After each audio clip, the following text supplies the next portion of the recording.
7h, 9h, Europe 1 matin. Et voici le zapping politique européen, Dimitri Vernet. Bonjour à tous, le zapping d'Europe 1 en deuil. Bien oui, puisque c'est une information qui est passée sous les radars cette semaine. L'ex-ministre de la Santé, Olivier Véran, arrête la politique. Rendons-lui un dernier hommage en se remémorant ses plus belles déclarations. Bon, par contre, en régie, dans une autre ambiance, s'il vous plaît. C'est mieux.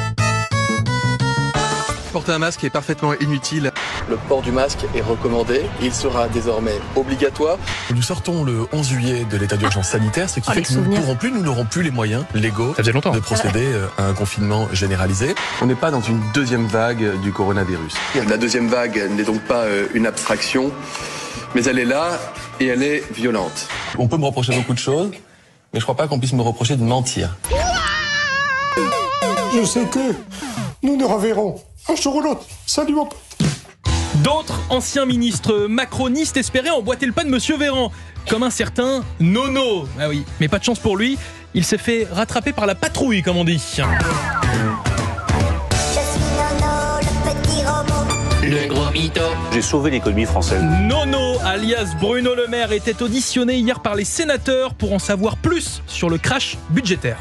J'assume toutes mes responsabilités, mais il n'y a eu ni faute, ni dissimulation, ni volonté de tromperie. Rien. Mais si vous cherchez un coupable, non.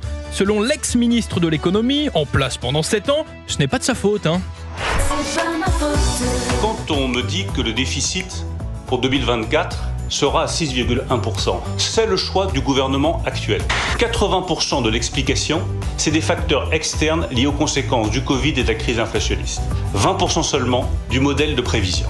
La raison première des déficits en France, c'est pas l'événement exceptionnel sur les recettes, c'est le poids de la dépense sociale et notre volume de travail insuffisant. C'est un peu, comme on dit en bon français, the elephant in the room.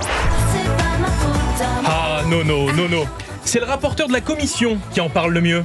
Vous savez, l'oubli est l'ennemi de la démocratie.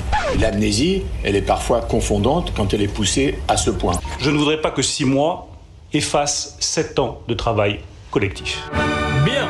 En attendant, notre président, Mozart de la finance, Emmanuel Macron, était hier à Budapest pour un sommet européen. Il a notamment réagi à la victoire de Donald Trump. Il a été élu par le peuple américain et il va défendre l'intérêt des Américains. Et c'est légitime et c'est une bonne chose. La question, c'est est-ce que nous, on est prêt à défendre l'intérêt des Européens ? Et je crois qu'Emmanuel avait un message à nous faire passer. Le monde est fait d'herbivores et de carnivores. Si on décide de rester des herbivores, les carnivores gagneront. Je pense qu'au moins, ce serait pas mal de choisir d'être des omnivores. Mais encore, Emmanuel. Je veux pas être agressif, je veux juste qu'on sache se défendre. Mais je n'ai pas envie de laisser l'Europe comme un formidable théâtre habité par des herbivores que des carnivores, selon leur agenda, viendront dévorer. Ouais, très bien, OSS 117. Et pour ceux qui n'auraient pas compris, voici la traduction de cette métaphore McKinsey. La paix, Volodymyr vient de le dire, c'est aider l'Ukraine à résister face à la guerre d'agression russe. Moi j'ai une conviction profonde, notre intérêt est le même. Notre intérêt, c'est que la Russie ne gagne pas cette guerre. J'ai glissé, chef. Sur ce, je crois qu'il est temps de partir en week-end. Allez, en effet, on se retrouve lundi, Dimitri Vernet.